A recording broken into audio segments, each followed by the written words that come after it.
The Sensible Thing, Francis Scott Fitzgerald, Chapter 1. At the great American lunch hour, young Giorgio Kelly straightened his desk deliberately and with an assumed air of interest. No one in the office must know that he was in a hurry, for success is a matter of atmosphere, and it is not well to advertise the fact that your mind is separated from your work by a distance of 700 miles. But once out of the building he set his teeth and began to run, glancing now and then at the gay noon of early spring which filled Times Square and loitered less than 20 feet over the heads of the crowd. The crowd all looked slightly upward and took deep March breaths, and the sun dazzled their eyes so that scarcely anyone saw anyone else but only their own reflection on the sky. Giorgio Kelly, whose mind was over 700 miles away, thought that all outdoors was horrible. He rushed into the subway, and for 95 blocks bent a frenzied glance on a car card which showed vividly how he had only one chance in 5 of keeping his teeth for 10 years. At 137th Street he broke off his study of commercial art, left the subway, and began to run again, a tireless, anxious run that brought him this time to his home, one room in a high, horrible apartment house in the middle of nowhere. There it was on the bureau, the letter in sacred ink, on blessed paper all over the city. People, if they listened, could hear the beating of Giorgio Kelly's heart.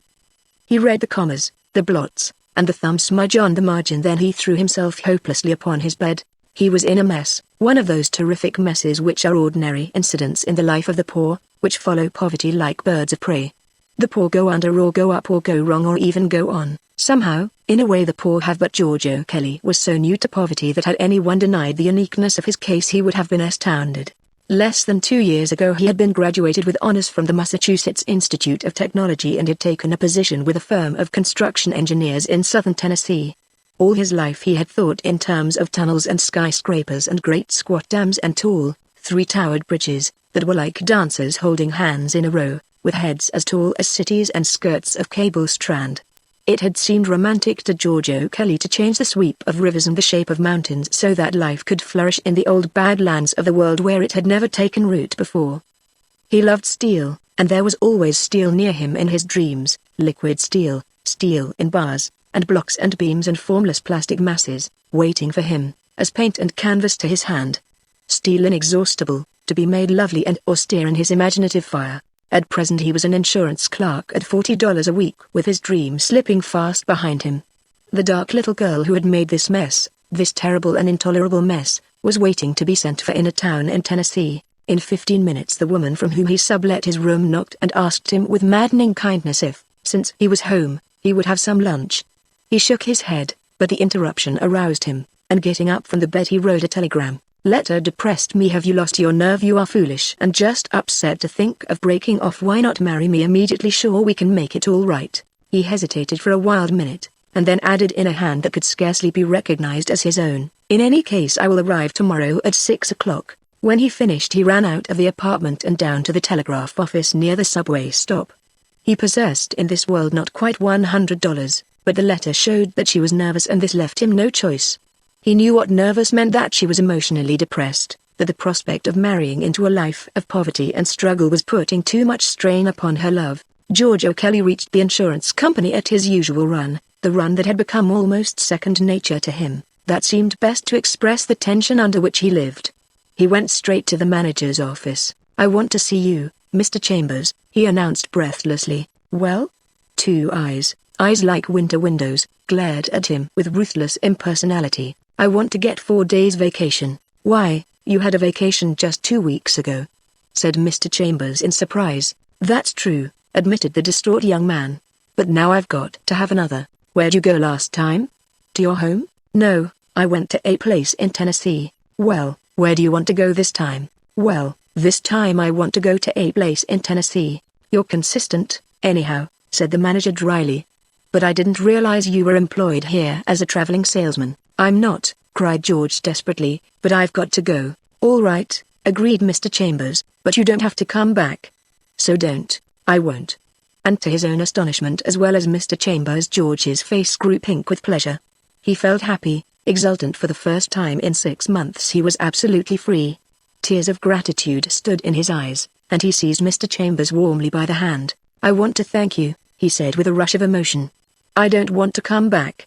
I think I'd have gone crazy if you'd said that I could come back. Only I couldn't quit myself, you see, and I want to thank you for quitting for me. He waved his hand magnanimously, shouted aloud, "You owe me 3 days' salary but you can keep it," and rushed from the office. Mr. Chambers rang for his stenographer to ask if O'Kelly had seemed queer lately. He had fired many men in the course of his career, and they had taken it in many different ways, but none of them had thanked him ever before. Chapter 2. Jonquil Carey was her name, and to George O'Kelly nothing had ever looked so fresh and pale as her face when she saw him and fled to him eagerly along the station platform. Her arms were raised to him, her mouth was half parted for his kiss, when she held him off suddenly and lightly and, with a touch of embarrassment, looked around. 2 boys, somewhat younger than George, were standing in the background. "This is Mr. Craddock and the Mr. Holt," she announced cheerfully. "You met them when you were here before." Disturbed by the transition of a kiss into an introduction and suspecting some hidden significance, George was more confused when he found that the automobile which was to carry them to Jonquil's house belonged to one of the 2 young men. It seemed to put him at a disadvantage.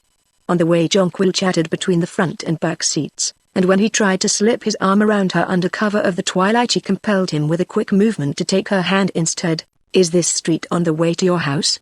he whispered. "I don't recognize it. It's the new boulevard. Jerry just got this car today, and he wants to show it to me before he takes us home." When, after 20 minutes, they were deposited at Jonquil's house, George felt that the first happiness of the meeting, the joy he had recognized so surely in her eyes back in the station, had been dissipated by the intrusion of the ride.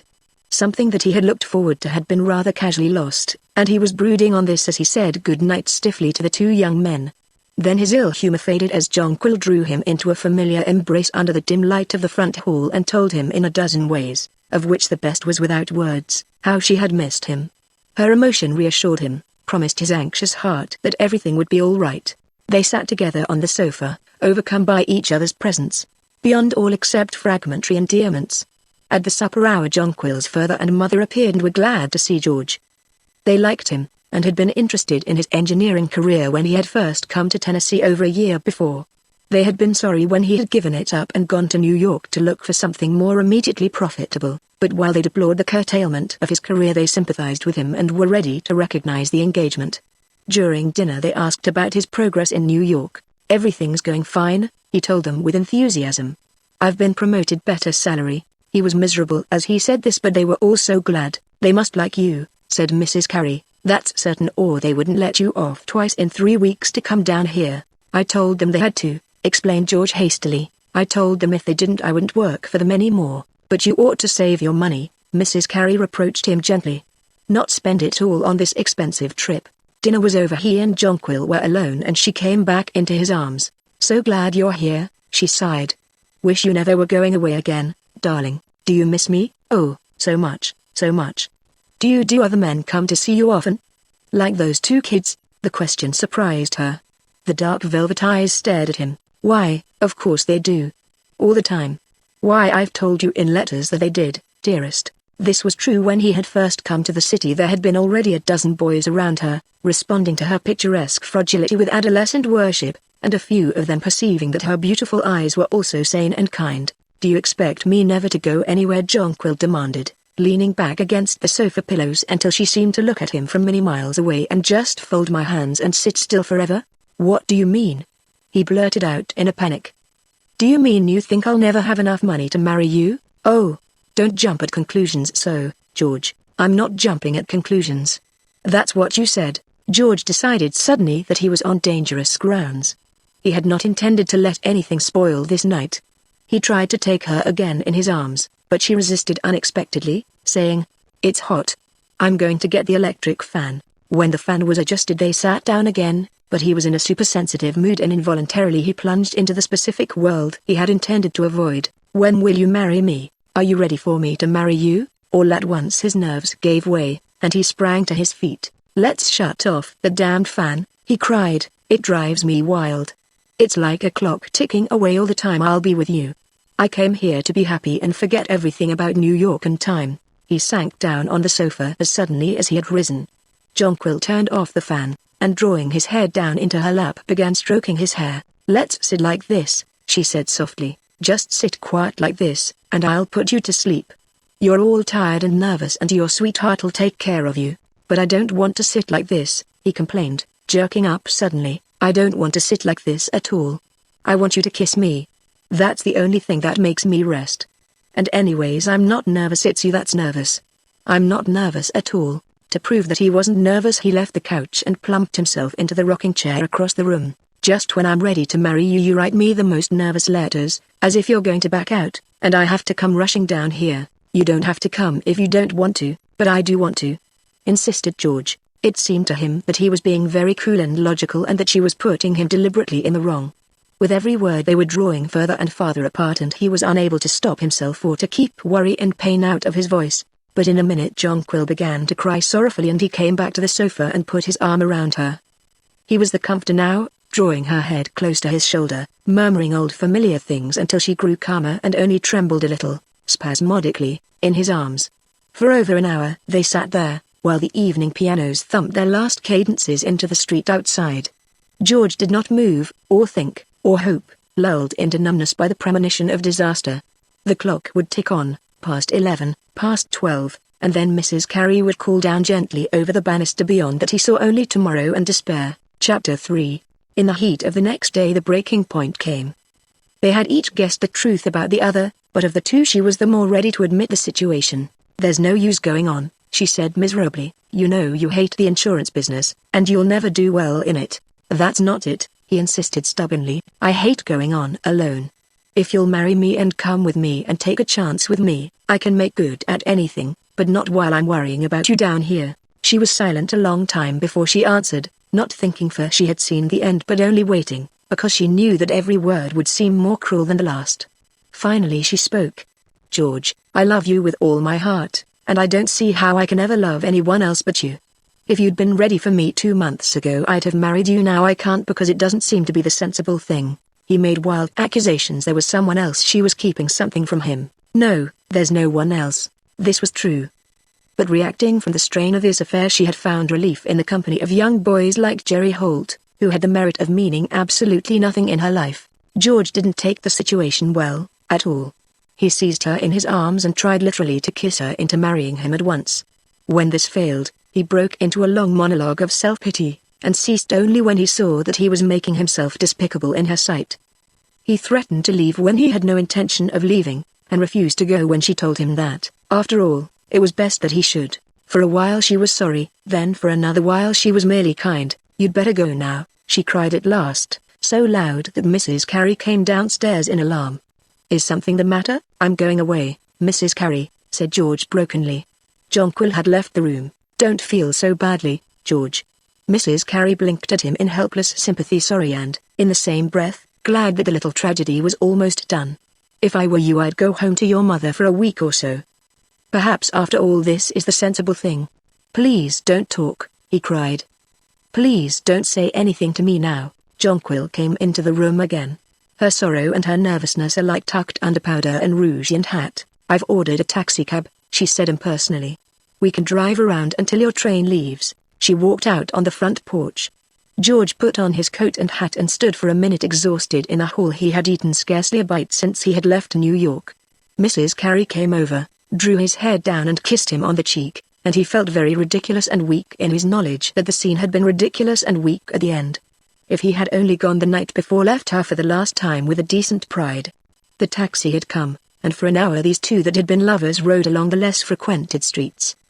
He held her hand and grew calmer in the sunshine, seeing too late that there had been nothing all along to do or say. "I'll come back," he told her. "I know you will," she answered, trying to put a cheery faith into her voice. "And we'll write each other sometimes." "No," he said, "we won't write. I couldn't stand that. Someday I'll come back. I'll never forget you, George." They reached the station, and she went with him while he bought his ticket. Why, George O'Kelly and Jonquil Carey. It was a man and a girl whom George had known when he had worked in town, and Jonquil seemed to greet their presence with relief. For an interminable 5 minutes they all stood there talking, then the train roared into the station, and with ill-concealed agony in his face George held out his arms toward Jonquil. She took an uncertain step toward him, faltered, and then pressed his hand quickly as if she were taking leave of a chance friend. "Goodbye, George," she was saying. "I hope you have a pleasant trip." "Goodbye, George. Come back and see us all again." Dumb, almost blind with pain, he seized his suitcase, and in some dazed way got himself aboard the train. past clanging street crossings, gathering speed through wide suburban spaces toward the sunset. Perhaps she too would see the sunset and pause for a moment, turning, remembering, before he faded with her sleep into the past. This night's dusk would cover up forever the sun and the trees and the flowers and laughter of his young world. Chapter 4. On a damp afternoon in September of the following year, a young man with his face burned to a deep copper glow got off a train at a city in Tennessee. He looked around anxiously, and seemed relieved when he found that there was no one in the station to meet him. He taxied to the best hotel in the city, where he registered with some satisfaction as George O'Kelly, Cusco, Peru. Up in his room, he sat for a few minutes at the window looking down into the familiar street below. Then, with his hand trembling faintly, he took off the telephone receiver and called a number. "Is Miss Jonquil in?" "This is she." "Oh," his voice, after overcoming a faint tendency to waver, went on with friendly formality. "This is George O'Kelly. Did you get my letter?" "Yes. I thought you'd be in today." Her voice, cool and unmoved, disturbed him, but not as he had expected. This was the voice of a stranger, unexcited, pleasantly glad to see him, that was all. He wanted to put down the telephone and catch his breath. "I haven't seen you for a long time." He succeeded in making this sound offhand. "Over a year." He knew how long it had been to the day. "It'll be awfully nice to talk to you again. I'll be there in about an hour." He hung up. For 4 long seasons every minute of his leisure had been crowded with anticipation of this hour, and now this hour was here. He had thought of finding her married, engaged, in love. He had not thought she would be unstirred at his return. There would never again in his life, he felt, be another 10 months like these he had just gone through.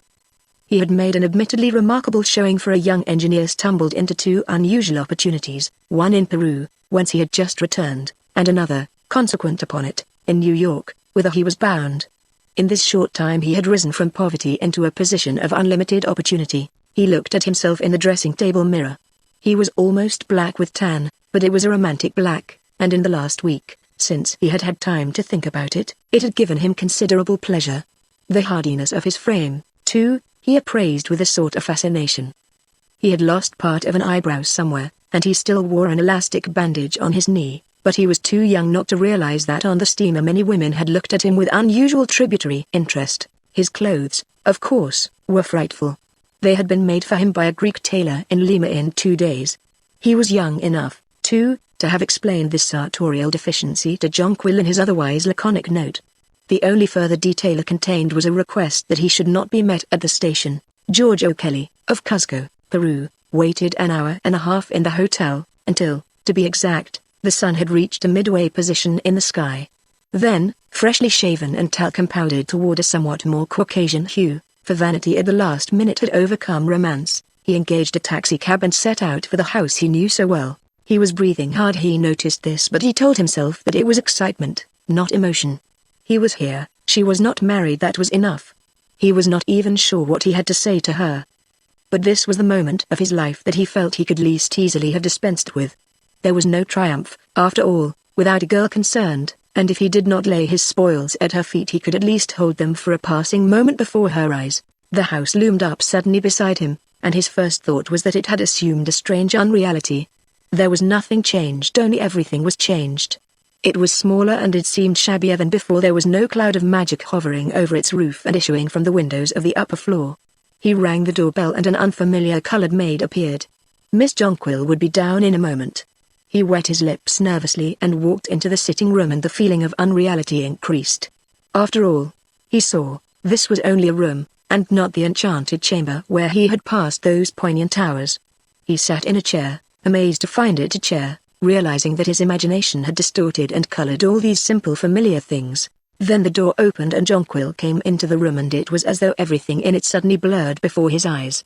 He had not remembered how beautiful she was, and he felt his face grow pale and his voice diminish to a poor sigh in his throat. She was dressed in pale green, and a gold ribbon bound back her dark, straight hair like a crown.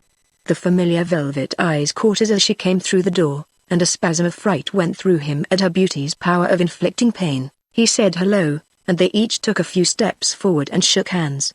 Then they sat in chairs quite far apart and gazed at each other across the room. "You've come back," she said, and he answered just as tritely, "I wanted to stop in and see you as I came through." He tried to neutralize the tremor in his voice by looking anywhere but at her face. The obligation to speak was on him, but, Unless he immediately began to boast, it seemed that there was nothing to say.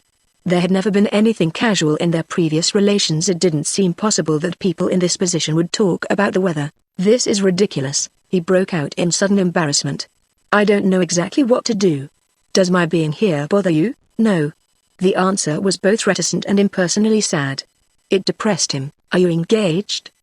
he demanded. "No." "Are you in love with someone?" She shook her head. "Oh." He leaned back in his chair.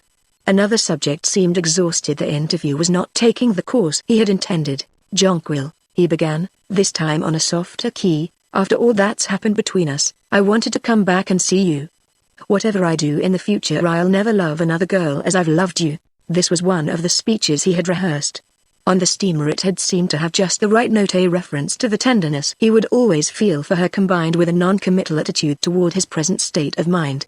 Here, with the past around him, beside him, growing minute by minute more heavy on the air, it seemed theatrical and stale. She made no comment, sat without moving, her eyes fixed on him with an expression that might have meant everything or nothing. "You don't love me anymore, do you?" he asked her in a level voice. "No." When Mrs. Carey came in a minute later, and spoke to him about his success, there had been a half-column about him in the local paper. He was a mixture of emotions. He knew now that he still wanted this girl, and he knew that the past sometimes comes back. That was all. For the rest, he must be strong and watchful, and he would see. And now, Mrs. Carey was saying, "I want you two to go and see the lady who has the chrysanthemums. She particularly told me she wanted to see you because she'd read about you in the paper." They went to see the lady with the chrysanthemums. They walked along the street, and he recognized with a sort of excitement just how her shorter footsteps always fell in between his own. The lady turned out to be nice, and the chrysanthemums were enormous and extraordinarily beautiful. The lady's gardens were full of them, white and pink and yellow, so that to be among them was a trip back into the heart of summer. There were 2 gardens full, and a gate between them. When they strolled toward the second garden, the lady went first through the gate, and then a curious thing happened. George stepped aside to let Jonquil pass, but instead of going through, she stood still and stared at him for a minute. It was not so much the look, which was not a smile, as it was the moment of silence.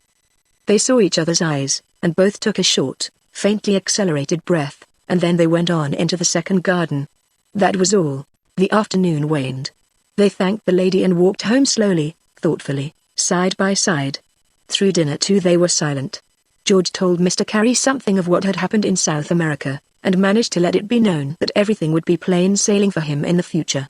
Then dinner was over, and he and Jonquil were alone in the room which had seen the beginning of their love affair and the end.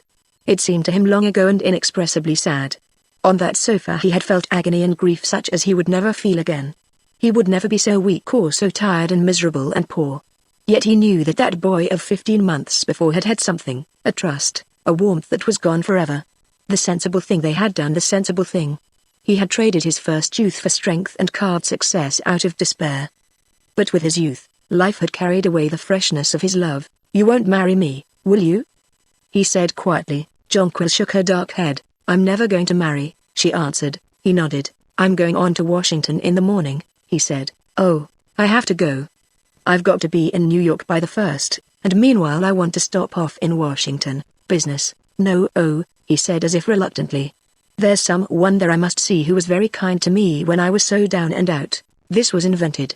There was no one in Washington for him to see, but he was watching Jonquil narrowly, and he was sure that she winced a little, that her eyes closed and then opened wide again. "But before I go I want to tell you the things that happened to me since I saw you, and, as maybe we won't meet again, I wonder if just this once you'd sit in my lap like you used to. I wouldn't ask except since there's no one else yet. Perhaps it doesn't matter." She nodded, and in a moment was sitting in his lap as she had sat so often in that vanished spring. The feel of her head against his shoulder, of her familiar body, sent a shock of emotion over him. His arms holding her had a tendency to tighten around her, so he leaned back and began to talk thoughtfully into the air. He told her of a despairing 2 weeks in New York which had terminated with an attractive if not very profitable job in a construction plant in Jersey City. When the Peru business had first presented itself, it had not seemed an extraordinary opportunity. He was to be 3rd assistant engineer on the expedition, but only 10 of the American party, including 8 Rodman and surveyors, had ever reached Cuzco. 10 days later the chief of the expedition was dead of yellow fever. That had been his chance, a chance for anybody but a fool, a marvelous chance, a chance for anybody but a fool. she interrupted innocently, even for a fool. He continued. It was wonderful. Well, I wired New York, and so, she interrupted again, they wired that you ought to take a chance, ought to. He exclaimed, still leaning back. That I had to. There was no time to lose, not a minute, not a minute, not even time for. She paused. For what? Look. He bent his head forward suddenly, and she drew herself to him in the same moment, her lips half open like a flower. Yes, he whispered into her lips. There's all the time in the world, all the time in the world, his life and hers. But for an instant as he kissed her he knew that though he searched through eternity he could never recapture those lost April hours. He might press her close now till the muscles knotted on his arms. She was something desirable and rare that he had fought for and made his own, but never again an intangible whisper in the dusk, or on the breeze of night. Well, let it pass. He thought, April is over, April is over. There are all kinds of love in the world, but never the same love twice.